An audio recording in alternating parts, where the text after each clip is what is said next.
A very good morning. I'm Smriti Rastogi with Breakfast News. In the next half an hour, we will get you all the news from national, international, business and sports front. But before all those details, a quick look at the top headlines.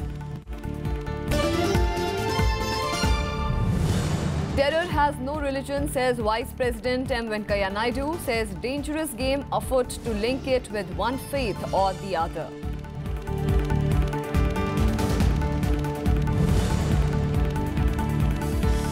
.4% scrapped, 1,000 notes didn't come back into banking system post-note ban, says RBI. Centre says objectives of note ban met. Opposition calls exercise a failure. US President Donald Trump says talking is not the answer on reigning in North Korea. Japan pushes US to propose UNSC sanctions to cut off regime's oil supply.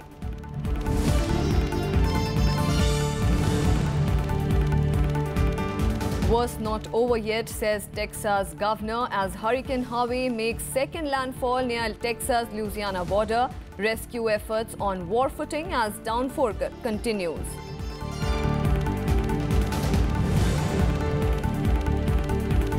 And fourth ODI of 5-match series between India and Sri Lanka in Colombo. India have already sealed series with a 3-0 lead.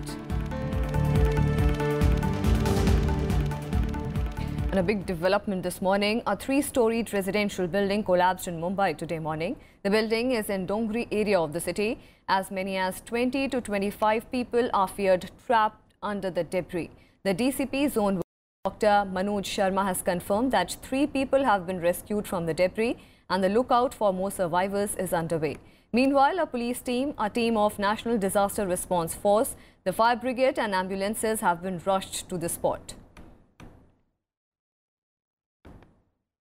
After Tuesday's deluge, Mumbai is getting back on its feet as the rainwater subsides. Suburban train services resumed partially, much to the relief of those stranded at stations since Tuesday. Vehicular movement on roads also improved, though flight operations remained largely affected. The heavy downpour and flooding claimed at least 10 lives and injured dozens.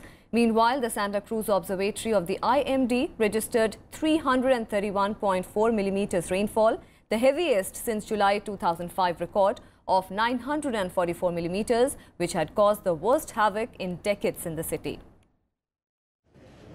Life in Mumbai moved towards normalcy on Wednesday, a day after the city was virtually paralyzed by heavy rains. Thousands of stranded commuters headed home with the partial resumption of suburban train services as the rain subsided.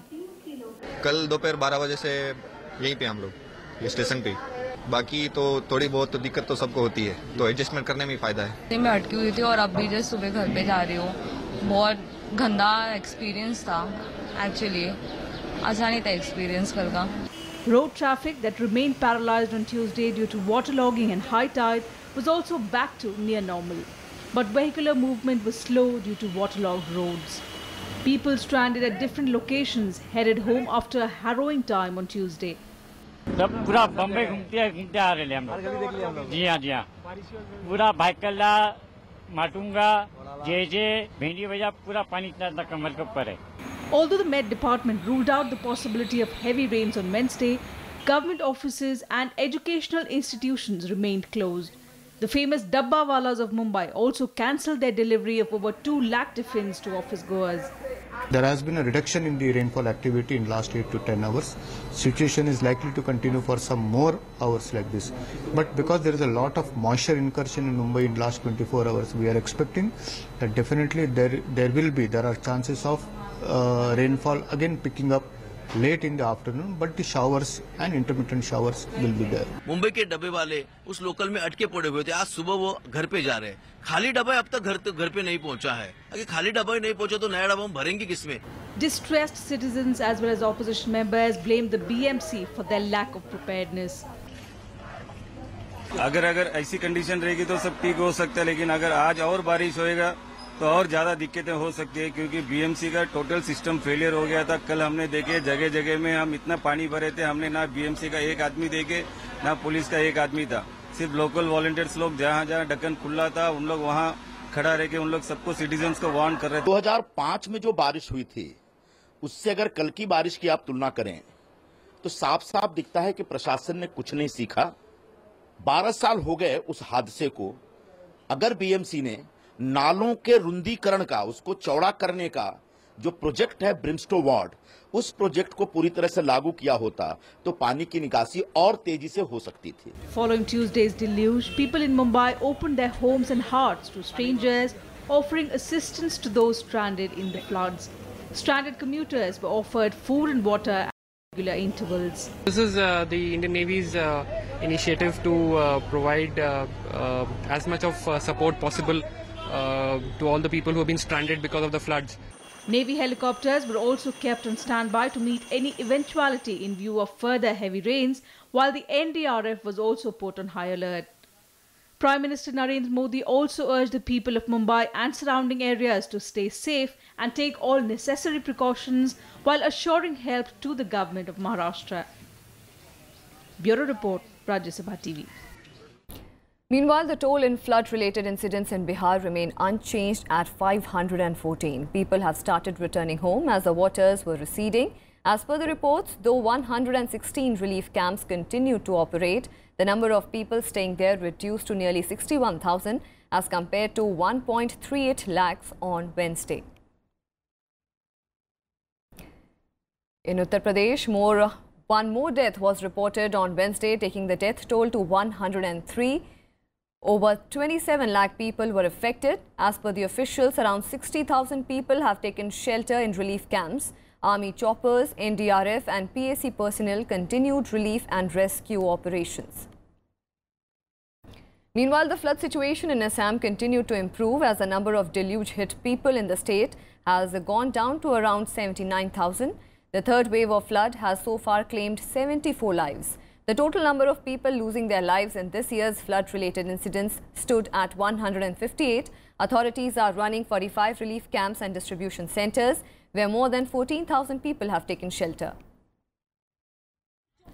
And in West Bengal, Chief Minister Mamata Banerjee said that the government has sent a composite report to the centre on the estimated loss in the recent floods in 11 districts of the state. The situation there was improving with no major rainfall reported. So far, floods have claimed 152 lives. The Union Cabinet has approved a reform process for the Indian Army. In a first ever exercise after independence, Defence Minister Arun Jaitley approved the process of reforms. Jaitley said 65 out of 99 recommendations of Shekatkar Committee have been accepted by the government. The panel was appointed to recommend measures to enhance combat capability of the armed forces. The reform process will include restructuring of various repair bases of the Army. It's ensuring structural improvement of the National Cadet Corps. The Cabinet also approved promulgation of an ordinance to amend the GST compensation law, paving the way for increasing cess on mid and large cars. The decision to increase the cess from 15% to 25% on mid and large-sized vehicles will be taken by the GST Council. Arun Jaitley further said that increased cess would apply on motor vehicles for transport with a carrying capacity of not more than 13 persons, including the driver. Council ने निर्णय किया था कि जो 2 categories vehicles हैं, ये सब vehicles पे लागू नहीं होगा, केवल 2 कैटेगरी पे होगा। जहां सेस की सबसे अधिक सीमा 15% थी, उस कैप को बढ़ाकर 25 कर दिया जाए। ये एनेबलिंग है, ये सुविधा प्रोवाइड करता है उस सेस को बढ़ाने की। सेस बढ़ाना है कि नहीं बढ़ाना किसी वाहन पे, ये निर्णय काउंसिल का रहेगा और काउंसिल के समक्ष आएगा। The Reserve Bank of India has confirmed that all but 1.4% of the old 1,000 rupee notes returned to the banking system post demonetization.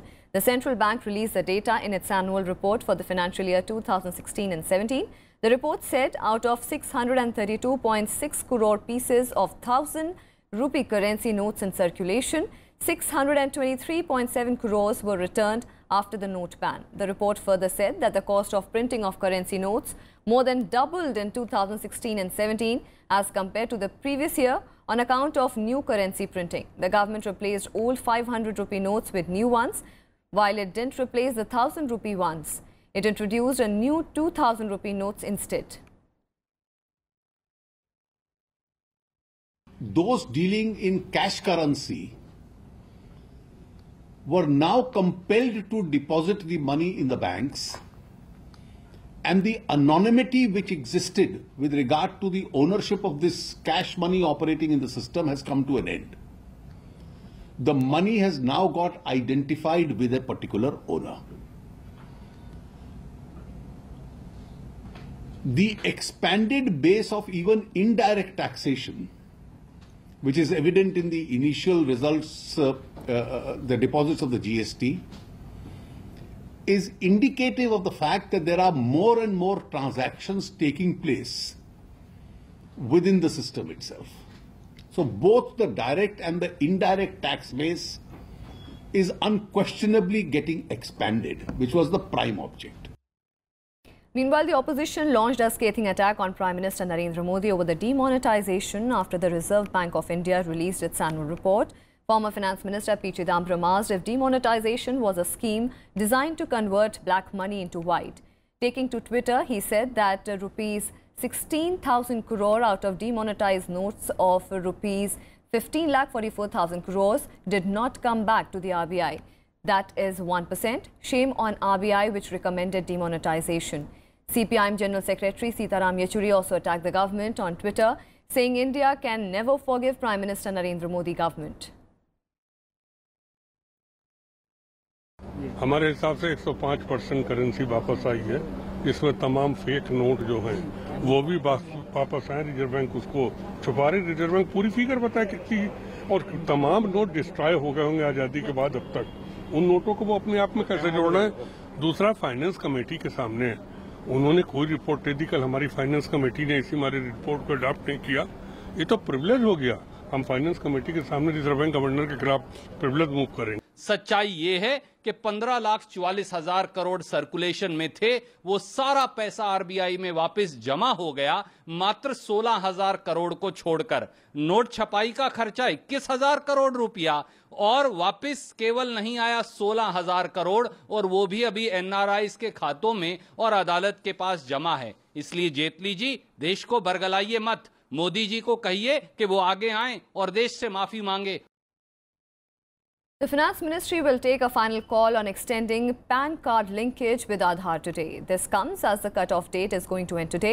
The deadline for linking PAN with Aadhaar previously was July 31st, but was extended to August 31st. The Aadhaar matter is before the Supreme Court, with next date of hearing posted for November, while the deadline for Aadhaar linking for the welfare schemes has been extended till December end. And Prime Minister Narendra Modi has said that apprehensions about GST have been proved unfounded and a smooth transition has happened. While interacting with chief secretaries through Pragati, he asked them to further boost efforts to increase registration under GST and achieve a quantum jump in this regard within a month. The Prime Minister also reviewed the progress towards handling and resolution of grievances related to patents and trademarks. He also reviewed the progress of 9 vital infrastructure projects in the railway, road, power and oil pipeline and health sectors spread over several states. The Prime Minister also reviewed the progress of the Smart City Mission as well as the Forest Rights Act. The Prime Minister emphasized the importance of using space technology to determine the rights of tribal communities and settle claims expeditiously. This was the 21st meeting of the Pragati. Swiss President Doris Leuthard was accorded a ceremonial reception at Rashtrapati Bhavan a short while back. She will hold talks with Prime Minister Narendra Modi later in the day. A number of agreements are expected to be signed in several areas after the talks. The Swiss leader is being accompanied by senior government officials and a large business delegation of leading Swiss companies. India and Switzerland enjoy economic ties, with Switzerland being 7th largest trading partner and 11th largest foreign investor for India. Both countries share common views on many major global issues. The Swiss president will call on the president and the vice president later today. Vice President M. Venkaiah Naidu has raised concerns about the plight of people living below the poverty line. Delivering the APJ Abdul Kalam Memorial Lecture organized by the Indian Islamic Cultural Center in Delhi, The Vice President also said that many great people contributed to India's freedom struggle and inspired the nation for years. But post-independence, he said former President Dr. APJ Abdul Kalam was the only one who inspired every strata of society, especially the youth. The Vice President also emphasized that terrorism has no religion, but it is a dangerous game. He also stressed that no language should be attached with any religion. Vice President Venkaiah Naidu also awarded the honorary membership to IICC. The first APJ Abdul Kalam lecture was given by Finance Minister Arun Jaitley. He is one of the loved leaders of the country, Dr. Abdul Kalam, one of the darling of the youth of the country, particularly the recent generation. We had Gandhiji, we had Nehruji, we had Pandit Govind Vallabh Pant, we have Balganga Tilak, we have Sardar Vallabhbhai Patel, we have Subhash Chandra Bose.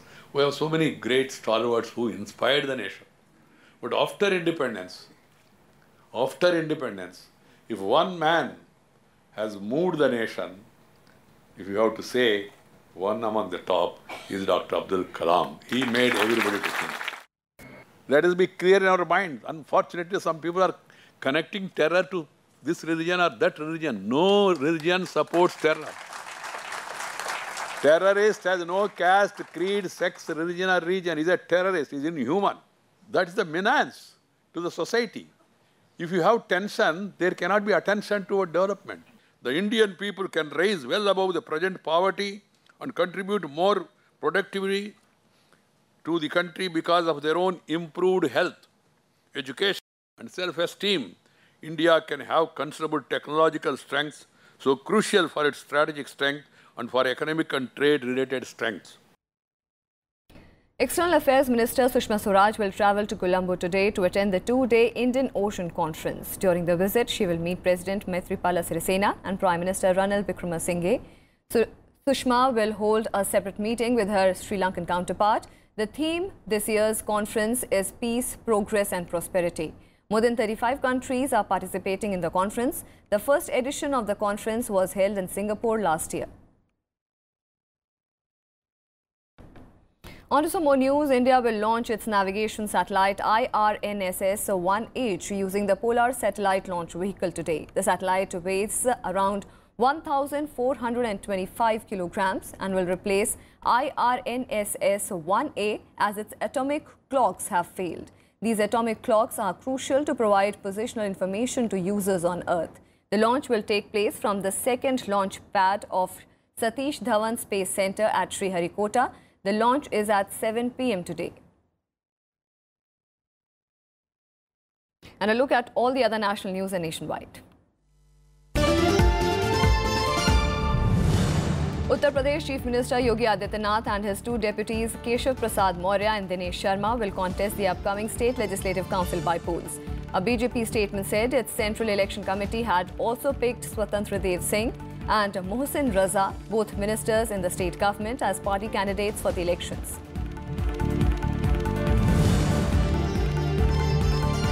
In the aftermath of the derailment of Utkal Express, which claimed 23 lives, the Railway Administration on Wednesday sacked 13 employees. Earlier, the government suspended 4 railway officials and sent Northern Railway General Manager R.N. Kulshresht on leave. The CBI registered 18 cases of fraudulent and fictitious claims against entities that included a company linked to Robert Vadra. The agency also said that it had taken over the investigation of 16 FIRs registered on August 26, 2014 and 2 on September 5, 2014 in Bikaner.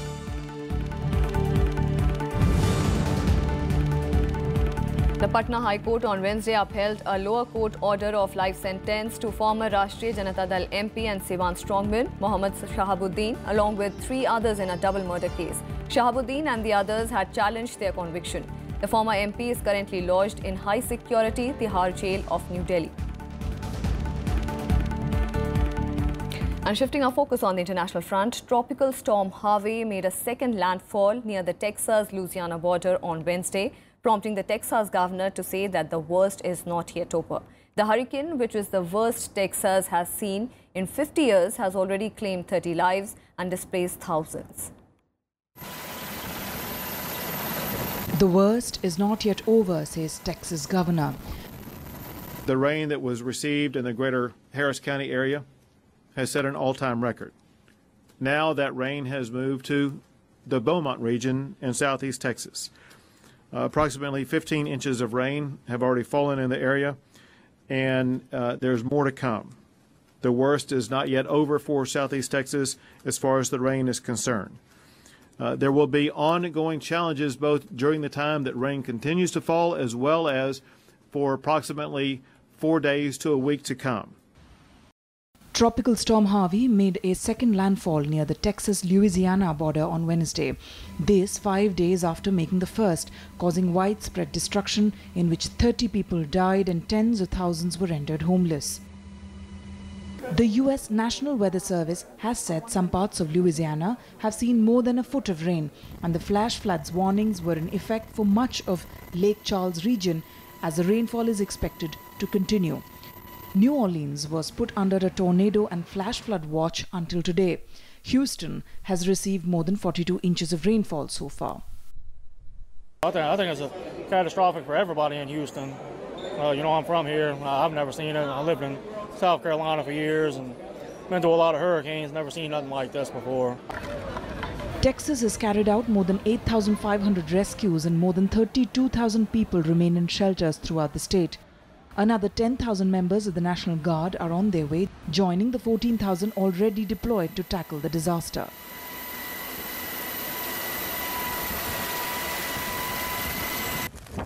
Refineries with output of at least 4.4 million barrels per day were offline on Tuesday, representing nearly 24% of U.S. production. Damage has been estimated at tens of billions of dollars, making it one of the costliest U.S. natural disasters. Now we've lost probably between 3 and 4 million barrels a day of refining capacity. That will be the case for a couple days, I would expect. You'll have lingering effects from this storm for probably as long as 2 months. Generally speaking, when you have a refinery that goes into cold shutdown, it takes a good 10 to 20 days to bring that back up to full operational level. U.S. President Donald Trump, who visited Texas on Tuesday, declared a federal state of emergency in both Texas and Louisiana. The move releases emergency government funding and other assistance. Harvey was the most powerful hurricane to hit Texas in more than 50 years. Bureau Report, Rajya Sabha TV. Meanwhile, US President Donald Trump said on Wednesday that talking is not the answer when it comes to reining in North Korea. However, he seemed to contradict some of his top cabinet officials who insist that the US will continue to seek a peaceful resolution to tensions with Pyongyang. Meanwhile, Japan is pushing US to propose a new United Nations Security Council sanctions that could possibly cut off the regime's oil supply. Donald Trump says talking is not the answer in dealing with North Korea's military operations. In a Twitter message, US President said that the US has been talking to North Korea and paying them extortion money for 25 years. This comes a day after Pyongyang fired a ballistic missile over Japan and drew international condemnation. We're obviously going to look at a whole range of different measures to put pressure on Pyongyang. And we will work with our allies, with other partners, with China and Russia to see what more we can do. And we will look at what we can do unilaterally. However, US Defense Secretary James Mattis insisted that there was still room for diplomacy. His statement coming before a meeting with South Korean Defense Minister Song Yong-moo. The blow hot and blow cold strategy by Trump administration has invited criticism that US has no master plan with regard to Pyongyang, but officials suggest it is a part of a bigger plan to increase pressure on North Korea. No, we're never out of diplomatic solutions. We continue to work together, and the minister and I share a responsibility to provide for the protection of our nations, our populations, and our interests. Meanwhile, there are indications that US and its allies are also looking at further sanctions against North Korea that could possibly cut off the regime's oil supply. Japan is pushing US to propose new United Nations Security Council sanctions This comes as UNSC condemned North Korea's outrageous firing of a ballistic missile over Japan, but did not threaten new sanctions. However, for any sanctions to work, China's participation is an absolute must. Well, as far as the drafting itself is concerned, of course, the pen holder is the United States, but we obviously would like to discuss it with the United States. We would like to give some ideas if we have any new ideas. Meanwhile, North Korea continues to remain defiant. It says the latest launch was a meaningful prelude to containing US territory of Guam, and that the launch was to counter US and South Korea military drills. The delegation strongly rejects those preposterous story fabricated by the United States, South Korea, Japan in their so-called fiction-like presentation, which is designed to shift all responsibility of tensions on the Korean Peninsula to the DPRK. US and North Korea have been indulging in shrill rhetoric over Pyongyang's weapons program.